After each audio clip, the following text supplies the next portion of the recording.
Hello and welcome to this episode of the Art and Design of Sci-Fi and Fantasy, Mystery and Horror. In today's episode, I speak with Professor Keith Booker, who's written a cultural history of Star Trek. So thank you and enjoy. I'm speaking with Professor Keith Booker, author of Star Trek, A Cultural History. Thank you for speaking with me. Thank you for having me. So first, tell me how you got into studying and writing on the cultural history of Star Trek. Well, that's really, there's a long story and a short story to that, I guess. The long story is that I've been a fan of Star Trek since it was originally on since the 1960s, and have followed it through its various reincarnations over the years. The short story is that in my work as a professor of English at the University of Arkansas, I've done a lot of academic research and written a lot of academic books. And I've either written or edited over 50 books, actually, most of them very academic, though. Mm-hmm. And I really wanted to get into something that was accessible to a broader audience, and something that was that I could do in a little bit more relaxed way, and still provide academic rigor, but also just do it from the point of view of a fan and for fans. Mm-hmm. And when I started thinking about a project that I could do that way, Star Trek was really the thing that came to mind, because it's been a part of my life for over half a century now, going back to the 1960s. I really didn't see much of Star Trek when it was on in the 60s. In my house, we had one small black and white television, and Star Trek was on NBC, and the rule in our house was basically whenever my father was home, we weren't allowed to watch anything except CBS. He considered all channels other than CBS, he called them those foreign stations. And so we only watched CBS when he was around. He was usually around when Star Trek was on. So I probably saw like 2 episodes of Star Trek when it was originally on. But in the 70s, when it was on in syndication, I can remember, I actually, being a professor of English is my second career. My original education was in physics and engineering, and I spent 14 and a half years on the scientific research staff at the Oak Ridge National Laboratory. And I remember when I was first working at Oak Ridge, I used to come home every night and watch Star Trek in syndication. It came on 5 nights a week. And one of the things I really looked forward to after a hard day at the laboratory was coming home and watching Star Trek. So I have a background in science. I've always been interested in science. I've been reading science fiction regularly since I was in about the 3rd grade. So Star Trek was just the perfect thing for me, and I've followed all the other series as they've come along. About 10 years, a little over 10 years ago, I guess now, I wrote a book called Science Fiction Television, which is a kind of cultural history of science fiction television in general, much broader than the Star Trek book, and also a little more academic than the Star Trek book. But as part of the research for that book, I went back and rewatched every episode of every Star Trek series. Wow. And really enjoyed revisiting those series at that time. I've been sort of looking forward ever since to having an opportunity to go back again, and so that's what brought me to this current book. And I saw that you've also written about culture of comic books and other things. I'm interested. I mean, I've written about, James Joyce and all kinds of literature. My doctoral dissertation was on James Joyce. So I've written about a lot of what you might call highbrow literature, but I've always had a special interest in pop cultural kinds of topics, and usually had approached them using some of the same techniques and methodologies that we usually use for literature. So I've done a lot of work with comic books, a lot of work with science fiction in general, a lot of work with television and film in general. And I just wanted to so before you said your father called the other non-CBS stations foreign stations, is that correct? Yeah, he said he just called them those foreign stations. I mean, it was with a certain amount of irony, but his point was that, he just only felt at home on CBS, and all the other programming seemed kind of strange and alien to him. Oh, interesting. All right, so let's talk about this book. How do you break it out? How do you break it down? Well, I mean, this book is focused on the original series from the 1960s, those 3 years of the original series from 66 to 69. And that's the part of Star Trek that gets detailed treatment. I look at it in particular within the context of the 60s and the oppositional political movements that were going on in the 60s, the way the series deals with things that were relevant to the anti-Vietnam War movement, the civil rights movement, the women's movement, those sorts of things. But I also look at the original series as, if you will, the prehistory of all the other series. So even though the focus is very strongly on the original series, I always keep the other series in mind as I talk about the original series, looking forward to how it serves as a precursor of the other series, how the other series try to replicate certain things that the original series did, how they try to get beyond certain things that maybe the original series fell short in, that sort of thing. Mm-hmm. So I want to ask a question based on what I read in the introduction. You made one point that NBC had a difficult time trying to figure out what to do with Star Trek, where to put it, how to market it. And I'm curious how that sort of contrasts with some of the other sci-fi that was coming out at the time, which wasn't much. Like CBS had, I guess Irwin Allen was putting out. Irwin Allen had a whole series of series at the time. Mm-hmm. And probably the most popular other science fiction series is the rough contemporary of Lost in Space. Mm-hmm. So, and I also noticed Men into Space, but that came out pretty early, and that was all CBS stuff. So one, I'm curious, how was CBS the sort of pioneer, and was NBC trying to get into that, or do you know that whole history? Well, I think that it really wasn't so much that Star Trek was an attempt to replicate the success that other science fiction series had, because one of the reasons why NBC had so much trouble figuring out what to do with Star Trek was that science fiction series just had a dismal track record to that point, and had typically not worked well. Even though science fiction was very popular in other venues, let's say in the 1950s, it just didn't really work well for television. They didn't have the technology to do it well. They didn't have the ways of doing the special effects.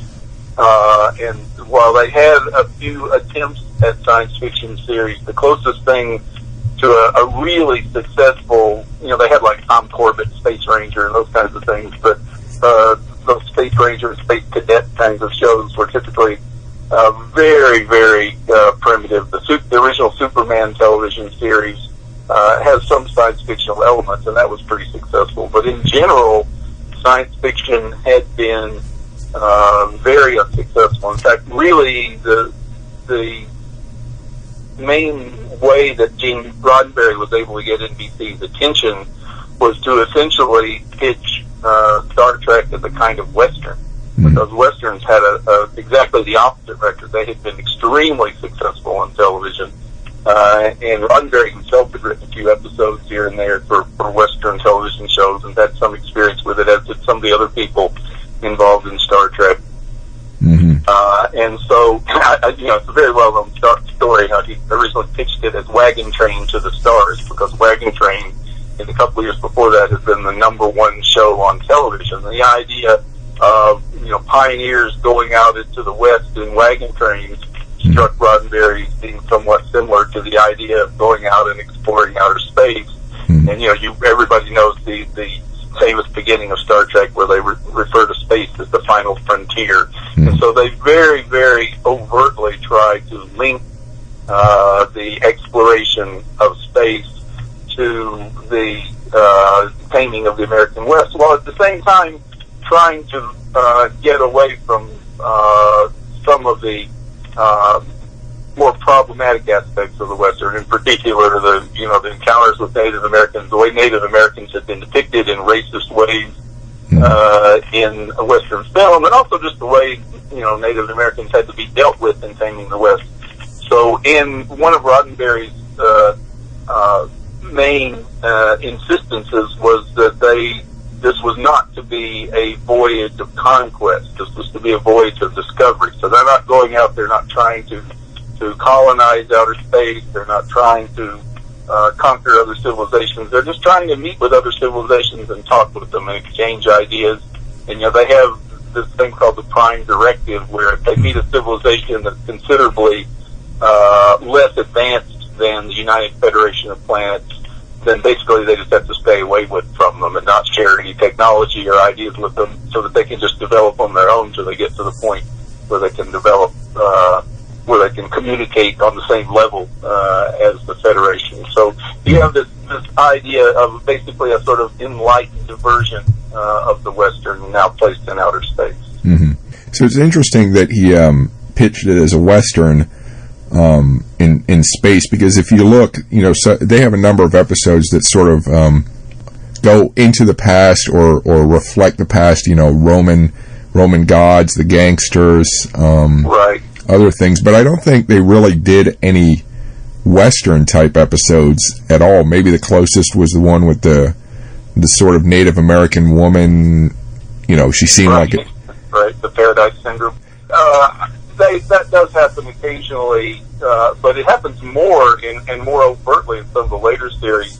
But one of the things that they do in the original series, basically to try to add flexibility and to keep it fresh, is to basically explore a different genre every week. And so that allows them to explore different genres if they would, have series episodes that are set with Greek gods or with whatever aspects from the past.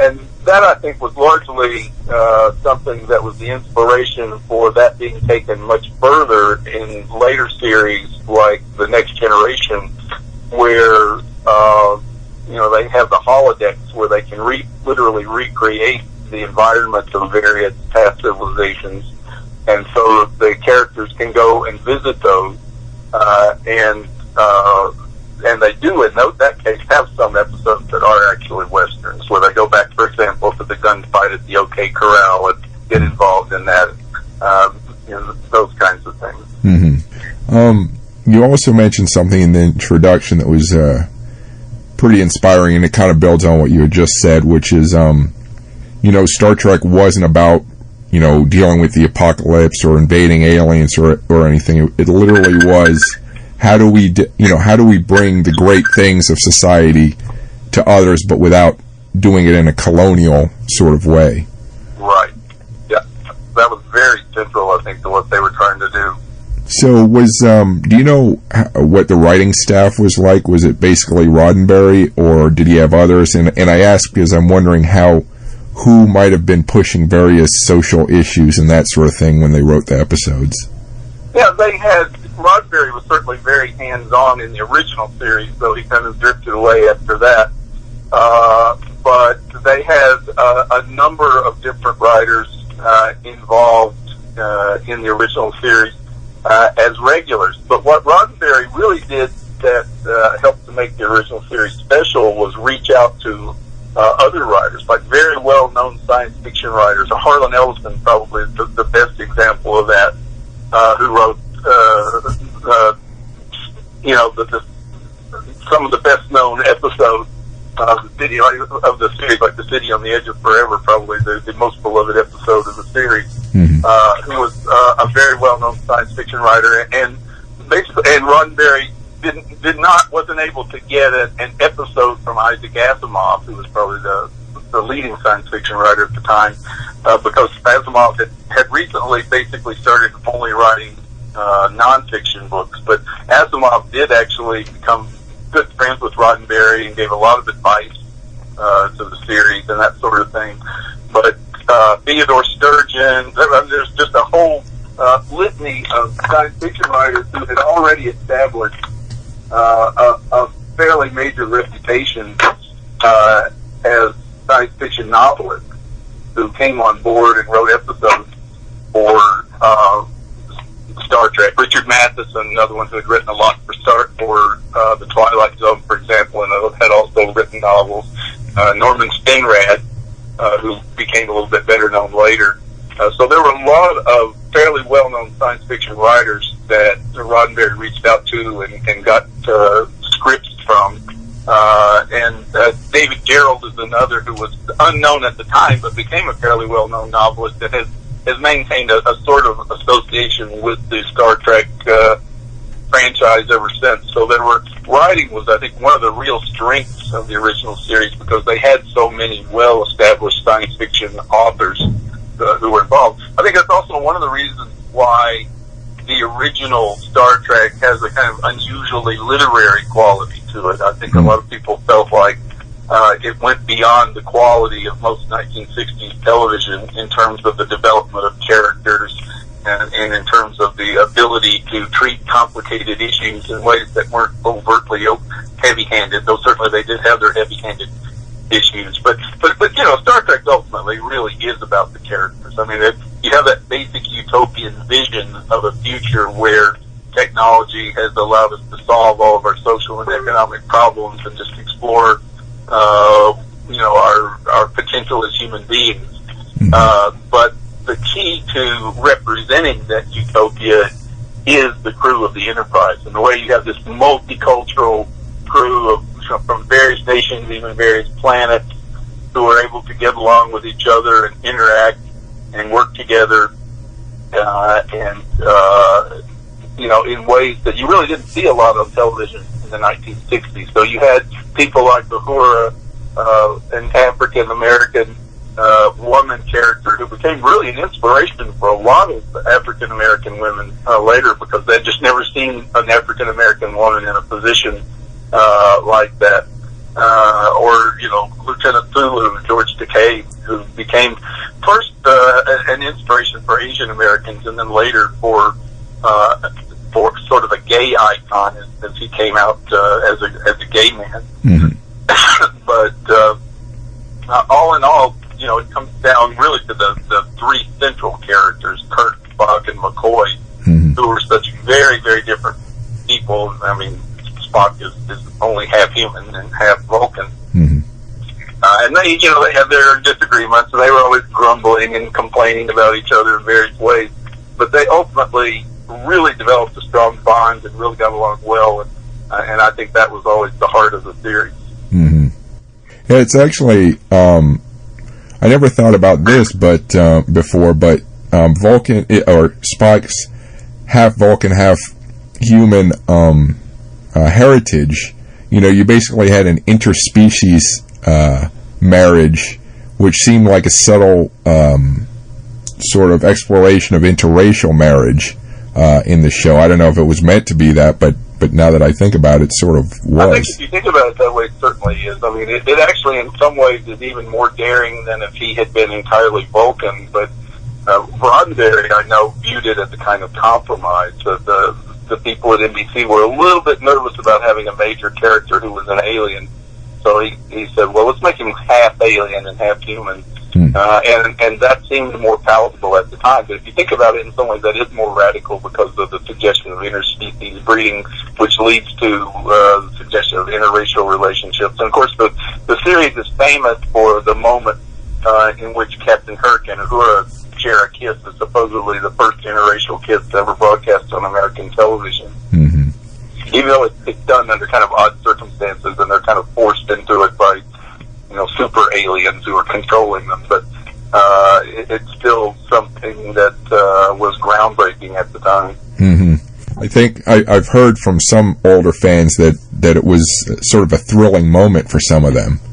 Yeah, I think a lot of people, I mean, again, it's the 60s, especially when it was originally broadcast, but again, after it's been in syndication for decades and people have seen all the episodes, you know, multiple times, it may lose a little bit of that original kind of thrill. But at the time, you know, there were a lot of things that people saw in Star Trek that they'd just never seen anywhere before on television. And for a lot of people who were really hoping, you know, for big changes in the world in the 60s, to see things like that on television was pretty exciting. Do you know if Star Trek, the original series, had a lot of, well, compared fan mail versus maybe mail that was antagonistic about some of the stuff they were pushing? They they got an unprecedented amount of fan mail, literally more than any other series in history, and ultimately more than all of CBS's other series, NBC's other series put together. And almost all of it positive. Star Trek was never like a huge hit. The reason it only lasted 3 years is because it just wasn't a big rating success. But the people who did like it really liked it. They absolutely loved it and were very devoted fans. And they almost canceled Star Trek after 2 seasons. But the fan activism in terms of riding in, literally having demonstrations in the streets outside of NBC headquarters in New York. People really mobilized to support the series and managed to win another season for it. But their ratings went down even more in the 3rd season. And I think most people feel like the 3rd season was probably the weakest season of the series. And so it wasn't able to survive more than another year. But it always drew far more fan mail. NBC had to completely change their methods for dealing with fan mail because they just never had a phenomenon like this before. Why was the 3rd season weak? What changed on the show that would have caused that? I think partly they just started running out of energy. I think really a lot of people involved with the show probably had already resigned themselves to it being finished after 2 seasons. And then suddenly they say, no, go do another season. It's like Babylon 5, the same thing happened. It was almost canceled after 4 seasons, but they went ahead and ran the 5th season, and the 5th season is just terrible because they'd kind of run out of ideas. So I think it was partly that, partly just the fact that a lot of the people who were involved were pretty sure it was going to get canceled after the 3rd season anyway, so they just had trouble getting re-energized to do new things. But they had the same budget and sort of same kind of writers and that sort of thing, right? Same actors. Yeah, but it was never an adequate budget. So, and do you also discuss Star Trek Discovery in the book? To an extent. The Star Trek Discovery was actually just beginning to be broadcast when I was finishing up the book, and I did manage to get through all of the 1st season before I had to turn the book into the publisher. So there is some commentary on Star Trek Discovery, but it's very minimal, less than any of the other series. And I'm still trying to figure out my attitude about Star Trek Discovery because it seemed to me to be rather weak in the beginning. I didn't like it very much at all. And I was sort of watching it in parallel with the Orville on Fox. And I always felt like the Orville was really much more true to the spirit of Star Trek than Star Trek Discovery was. So the Orville I liked a great deal. But Star Trek Discovery kind of redeemed itself at the end. At the end of the season, there were a lot of things that just seemed really off in the first part of the season. And then in the second half of the season, they sort of had explanations for why that was that helped it to recover a little bit. So I'm hoping it's going to go forward and be better. And of course, there's the new Picard series that's in the planning stages now. So it looks like the Star Trek franchise might be on the verge of being re-energized. Yeah. Let me ask you about what you used for the research in this book. Obviously, you watched the episodes and stuff, but were you able to do interviews, or what other information did you gather for this? I didn't do any interviews. I did watch every episode of the original series specifically for this book and selected episodes of the other series. Though for an earlier book, as I said, I watched every episode of every series. I read it. There's the amount of material that's available on Star Trek is just staggering. And so I read, for example, as many books in particular as I could because I wanted to make sure that this book was different and did things that other books hadn't already done. And I think I was able to do that because most of the books are either completely fan-oriented without any kind of academic analysis, or they're completely academic and a little bit too dry for a general audience. And I tried to sort of go somewhere in between, and again, emphasize the first series as the prehistory of all the other series so that I could do detailed readings of episodes in the first series, but still have things that were important in the later series covered in the book. And I did things like I taught a course on Star Trek in the midst of writing the book, just to try out some of the ideas and to get some feedback from students, because it's always good to be reminded that for people of a certain age, when you say Star Trek, like when you say Star Trek to me, I think of the original series first, and the other series are kind of secondary. Mm-hmm. But I think to my students, even though it's still a little bit before their times, when you say Star Trek, they usually think of the Next Generation as sort of the center of the Star Trek franchise, and they think of the original Star Trek as some ancient thing that sort of came before, and then the others are just things that came after. But I think one of the most rewarding things about teaching the course was that how many of the students after the course came out saying, wow, they never really appreciated how good the first series was until that class, and so they were really excited about going back and maybe watching the whole series. We probably looked at 20 episodes maybe during the course of the class. That's all we got time for, but a lot of students were revved up for watching all of them, because I was able to convince them that it was really worth doing. Yeah. I mean, there's some flunkers. I mean, there are some bad episodes, I guess, in any series that you can think of, but in general, there's so many memorable episodes. I think Star Trek probably more than any television series, and the original series, this is especially true, I think has very distinctive episodes that people can remember, as opposed, and I think it's partly because of the way the plot structure is. Now almost all television series have continuous plots, so it just goes from one episode to another, and the plot just continues. In the original series, they were still rebooting every week, so that they kind of started at the same place every week, and then had a whole fresh series of developments, and so each week could be completely different in a lot of ways than all of the other weeks. And that gave the episodes a kind of special quality. And obviously that continuous plot model works really well these days. It works especially well for Netflix series and things like that, where you can binge watch them and watch several episodes in a row, as opposed to just one week. But there's still something to be said for that episodic structure that the original series had, so that each episode can just be special unto itself. And a lot of people who don't like some episodes of the original series really like others, as opposed to most series now. If you either like the whole series or you don't like the whole series. It's hard to pick out individual episodes that stand out, except for the occasional. One of the things that some series, the X-Files, I think, was the real pioneering series in this sense, is that they had a continuous plot, but then they also had episodic episodes that didn't really fit in with the continuous plot. And then they also had what I call ludic episodes, just playful episodes that were basically a parody of all the other episodes that they would have. And there's not that many. I mean, in the whole run of Star Trek, in the whole run of the X-Files, there's maybe a dozen ludic episodes, but they would have episodes that were just entirely comical, and they're really some of the best television ever. In the original series, you don't have a lot of those. The trouble with Tribble is pretty close to an entirely ludic episode, though it does have some real developments with the Klingons and whatnot.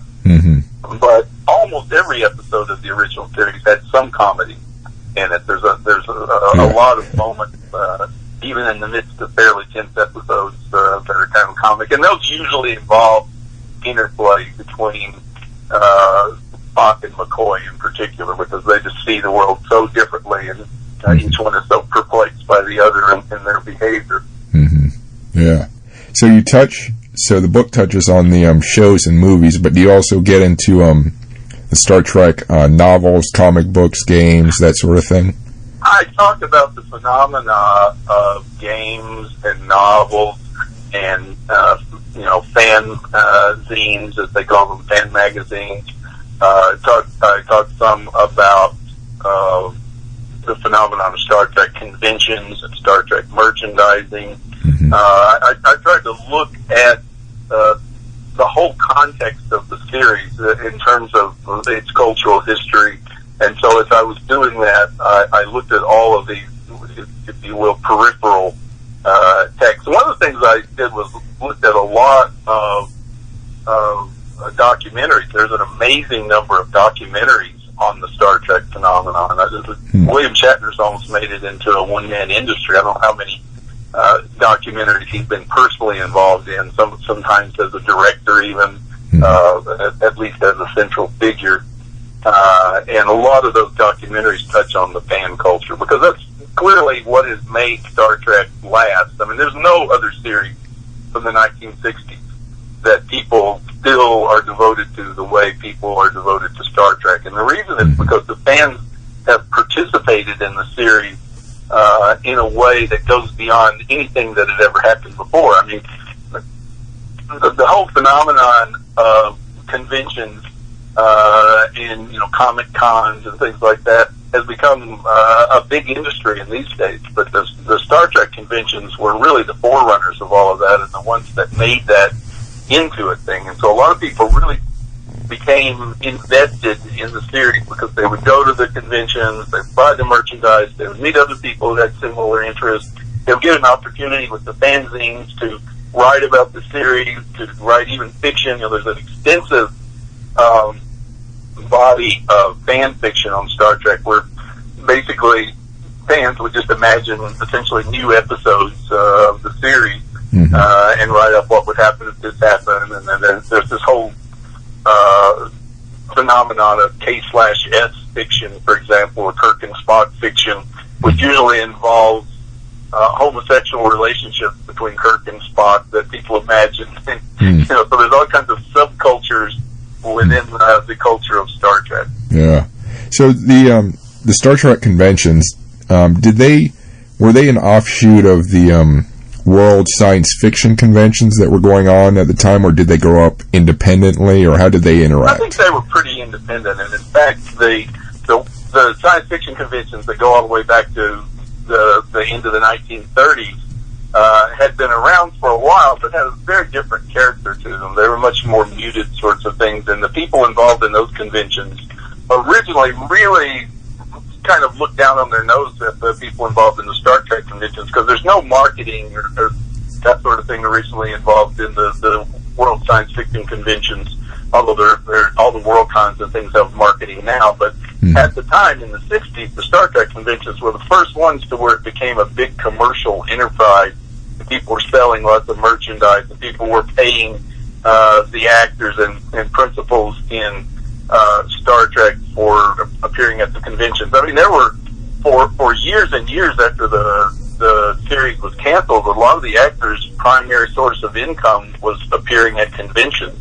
And even today, more than half a century later, William Shatner can still command upwards of $50,000 for an appearance at a convention. So it's still pretty good money to just show up and meet Bill Shatner, for a couple of hours. Oh, yeah.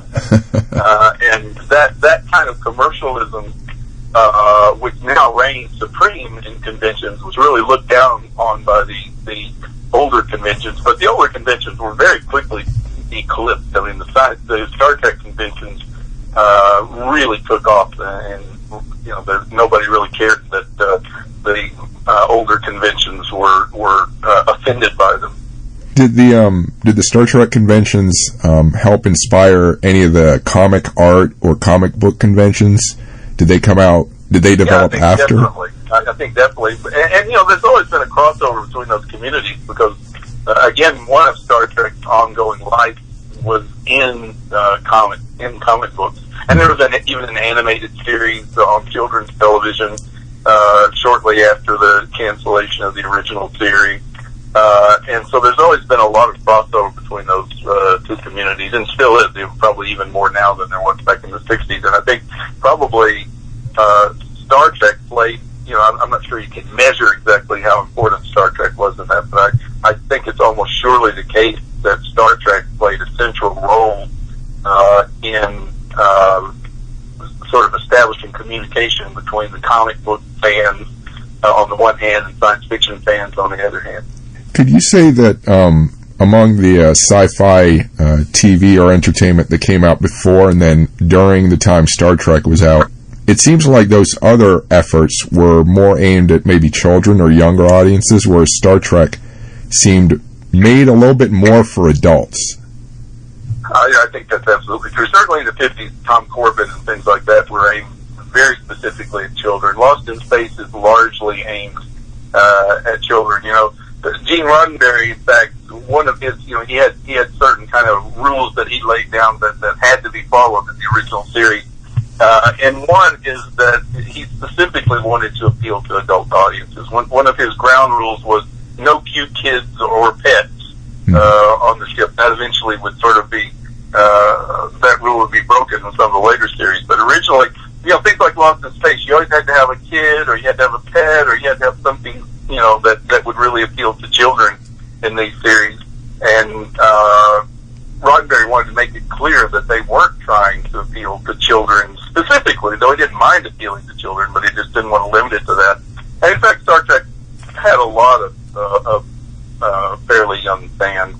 And a lot of people tell stories. I mentioned coming home from work at Oak Ridge National Laboratory and watching Star Trek every night. But there's also a lot of people who have stories of coming home from school every day and watching Star Trek in syndication, because in some places it would come on at say 4 p.m. every day during the week, specifically designed for kids to watch after they came home from school. So it's not that kids didn't like Star Trek; it's just that it didn't cater to children and play to that audience. It really was pitched to an adult audience, and if kids liked it, then so much the better.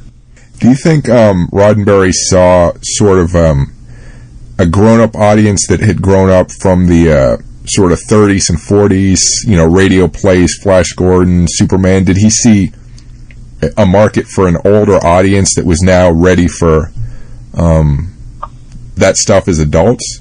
Does that make sense? I think he did, but I think he was also very well aware of what was going on in science fiction itself in the 1960s. Mm-hmm. A lot of people involved in science fiction going into the 60s were determined to make science fiction itself a little bit more adult, because they were tired of people thinking of it as something that was for teenage boys or even younger. And so, they had this phenomenon called the New Wave in science fiction, in which writers, it was a very big phenomenon in both England and the United States, in which writers were trying to write more adult stories, and stories that really made sense, that used science, that was actually legitimate science as a framework for the story, that had, real characters that were developed instead of just being points for the action to concentrate on. Mm-hmm. And so there was a movement to make more mature science fiction. And then as the 60s proceeded, of course, there was also a movement within the same movement. I mean, it's still part of the New Wave. The people who were involved in the New Wave also became involved in the political climate of the 60s and wanted to make science fiction more responsive to the world around it. And so people began to write a lot of stories about racism and sexism and anti-war stories and things like that. And so I think Star Trek is very much part of a much larger phenomenon in science fiction in the 1960s. And as I said, Roddenberry reached out to science fiction writers, like Norman Spinrad, for example, whose novel Bug Jack Barrett is one of the leading novels of the New Wave, was also a Star Trek writer.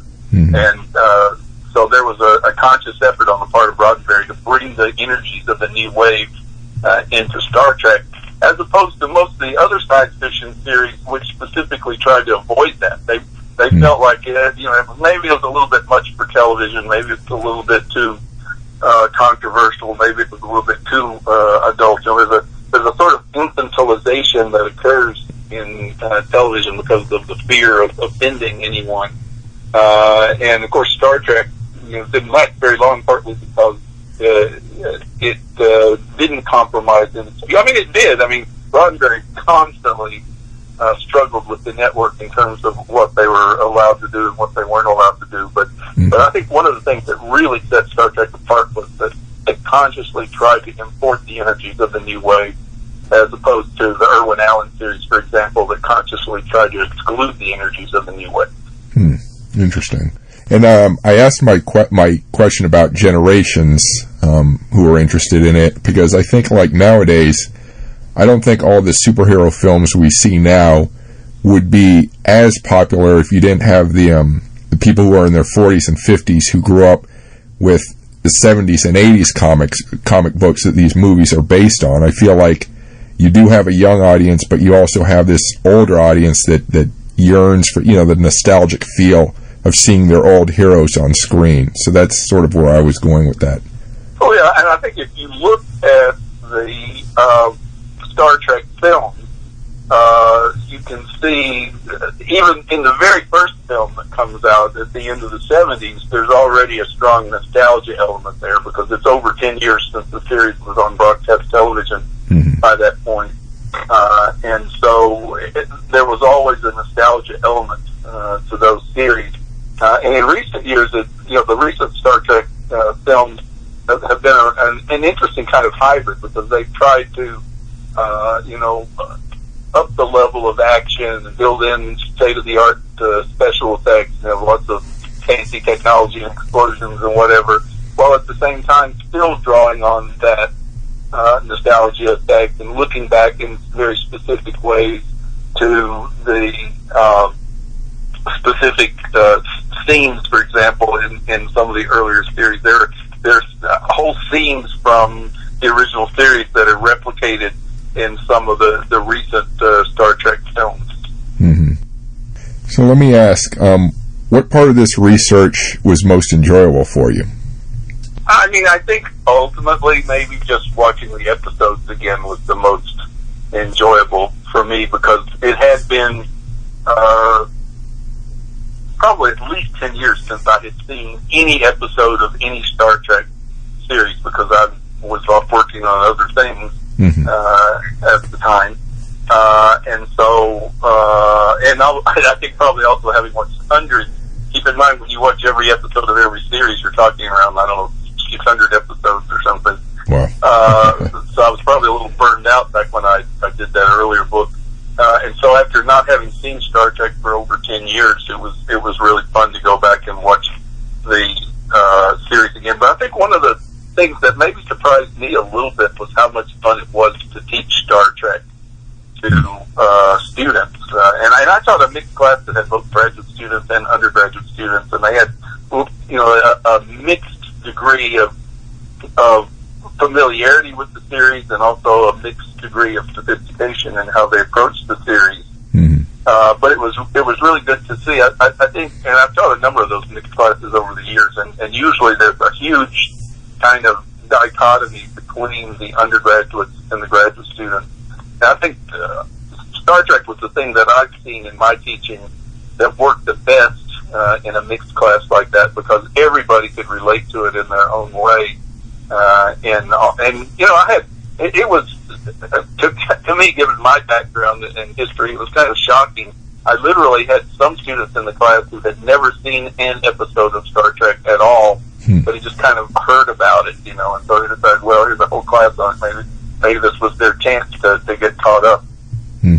And then there were others that were very familiar and had seen, pretty much every episode. But regardless of their experience, I think everybody was able to really enjoy the class and get into the discussions about the different episodes. And I literally don't think there was a single student who seemed estranged from the material, like sometimes happens in literature classes.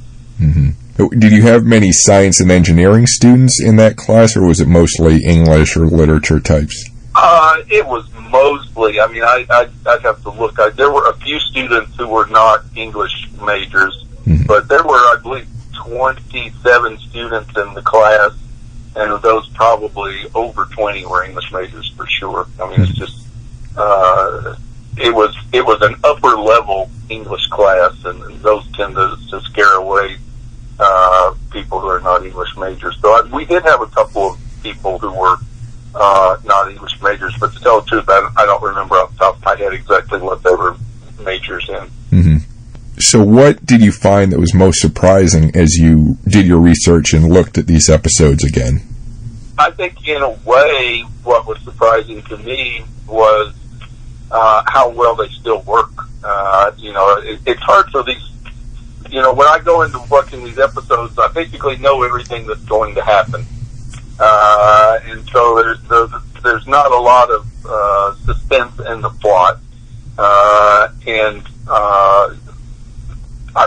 the production values in that original series were really low compared to, say, the recent films and that sort of thing. In terms, they're famous for their styrofoam rocks and their aliens who are just guys in rubber suits and things like that.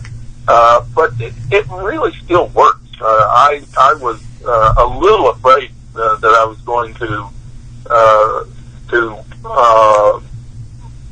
damage my memories of the series by going back and watching it at this point in time and suddenly realize, hey, this really isn't all that good.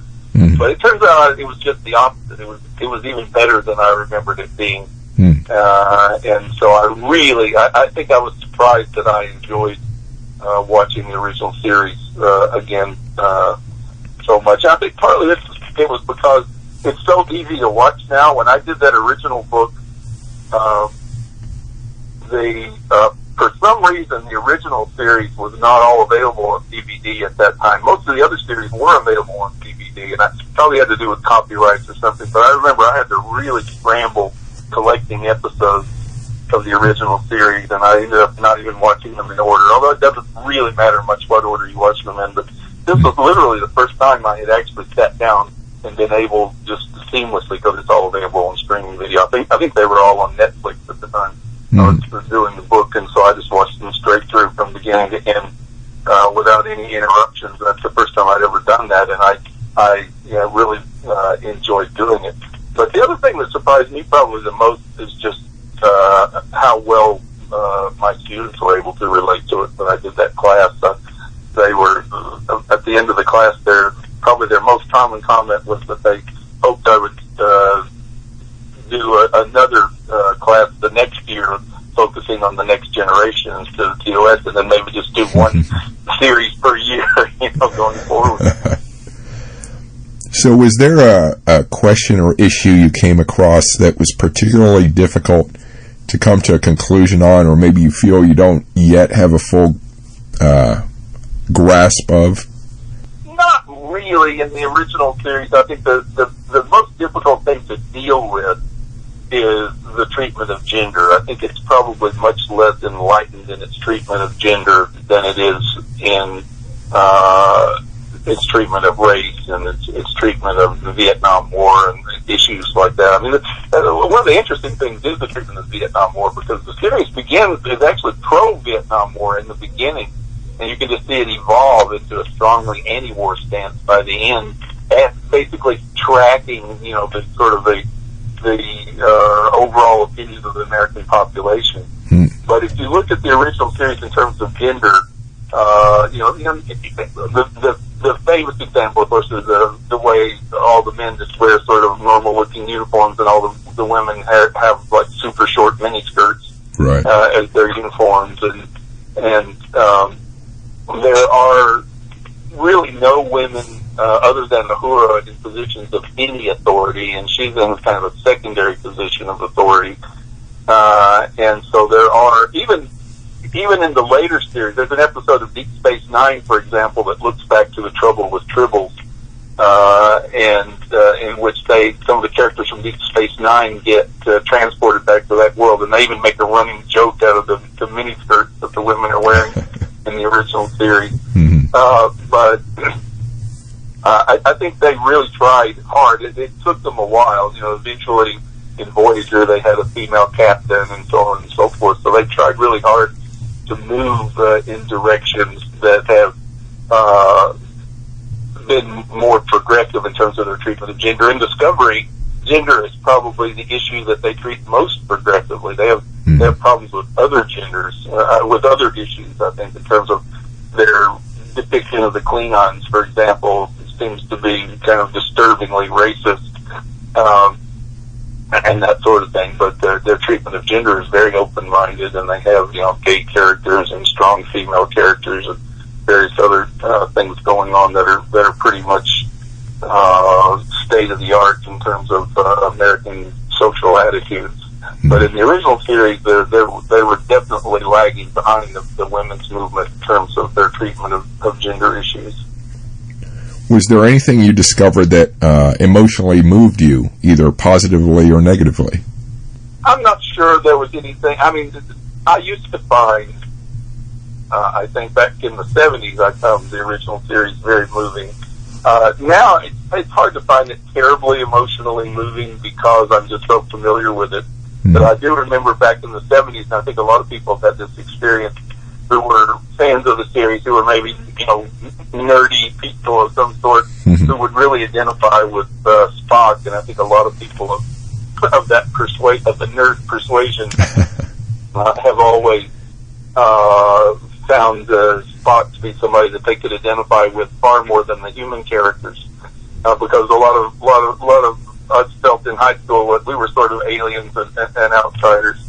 But I think that maybe the one thing that I found that I hadn't thought about that much before was just Spock's popularity. I found that to be one of the more utopian aspects of the series, that was maybe a hopeful comment on American society as a whole, that Spock would emerge as the most popular character, even though he's the other, he's not fully human, and he's very different in a lot of ways than humans normally are.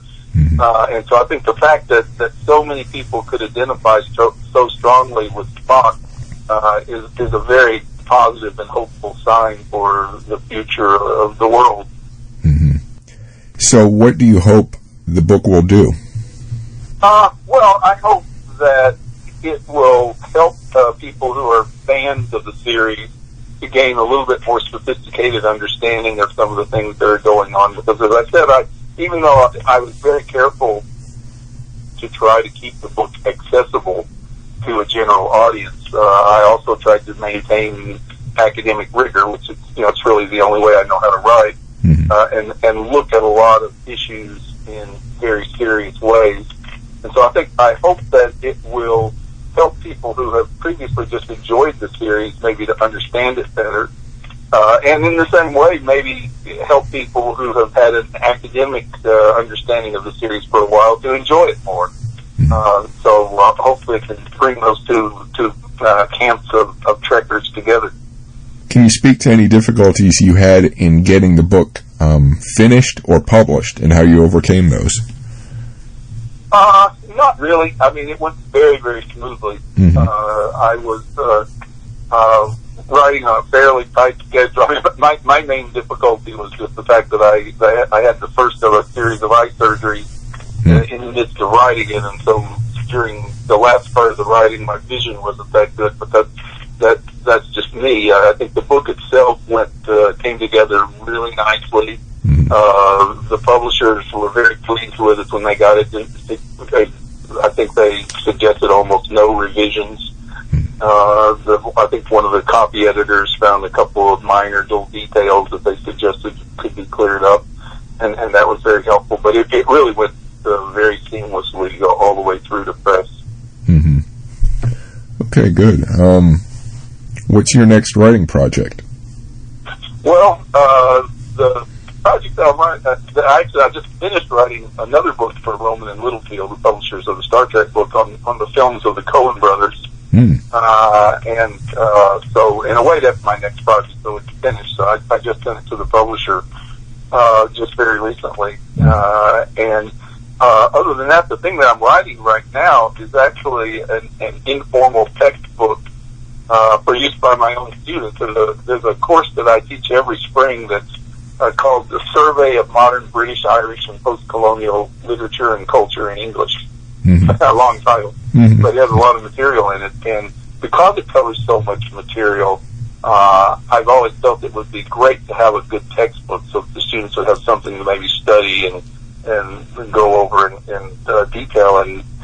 But at the same time, to cover the material that I cover in my class from the pre-existing books, it looks like it would take 3 or 4 books at least, and they're already having to read a lot of material, of primary materials for the class. So I decided that I would just take this fall and write a textbook for that class. It may evolve into something that I'll market more broadly, but right now I'm just writing it with my students in my class in mind. So I'll have a custom-built textbook that give to my students for free, and they can read and have all the material that I want them to know together in one place, and use it to support that class.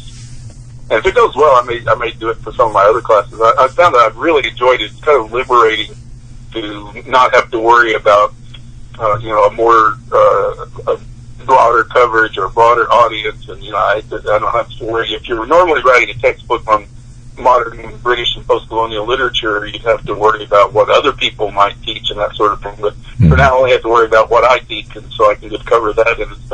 And I don't maybe have to be absolutely as rigorous in terms of dotting every I, crossing every T, documenting every little thing. And so it's been kind of fun to do. It's basically just sort of, I guess, transcribing my lectures into a more formal form.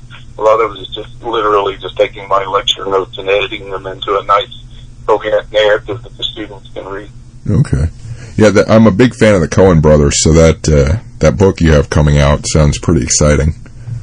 It was really fun to do. I mean, I've been a big fan of the Coen brothers literally since Blood Simple came out in 1984. I was absolutely amazed by that movie when it came out, and I've been a big fan of theirs ever since. And it was really fun to get to go back and watch all of their movies carefully again, one right after the other, in order. And it's amazing the broad range of sort of genres and themes and atmospheres they can create in their movies. The versatility they have is pretty awesome. Yeah, they're very versatile. I mean, one of the things that's interesting is their intense engagement with place. I mean, a lot of directors have that, but they usually only have it for one place, like Scorsese in New York or something like that. But the Coen brothers have a different place in every film that they seem to be able to really bring to life and engage with in a very profound way, but also in a kind of oblique and offbeat way. So, I mean, one of the prevailing metaphor that I used throughout the book was that their films are all set in sort of alternate reality. So they have, Oh Brother, Where Art Thou? Isn't really set in 1930 Mississippi. It's set in an alternate reality version of 1930s Mississippi.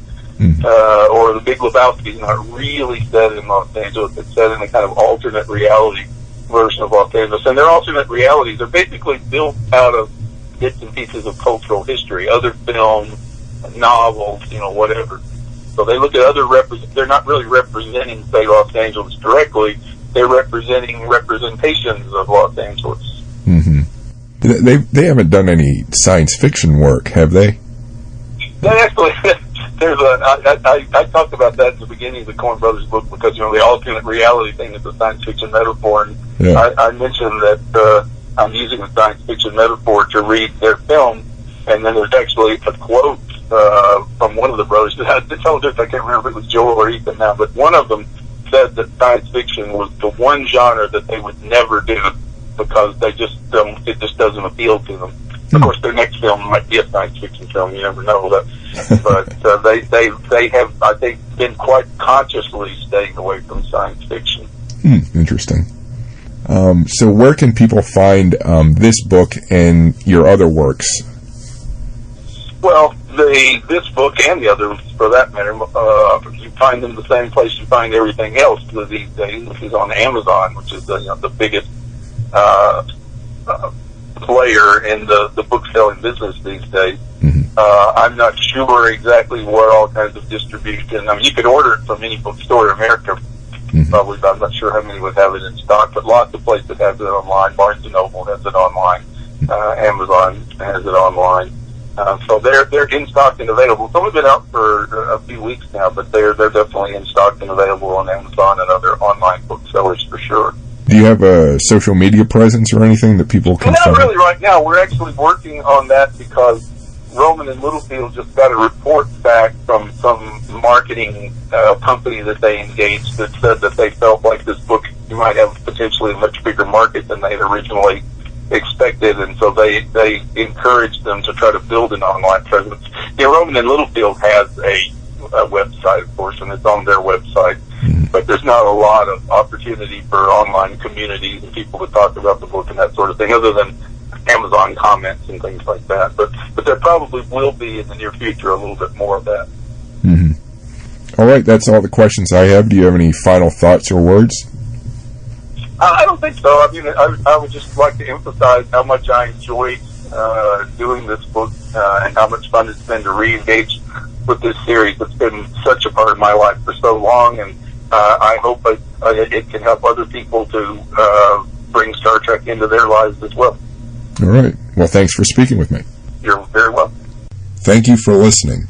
Don't forget to visit chrisalvarez.com or theartofsciencefiction.com for more great interviews, photos, and articles. Your visits help support this podcast. Please remember that my first name, Chris, does not have an H in it.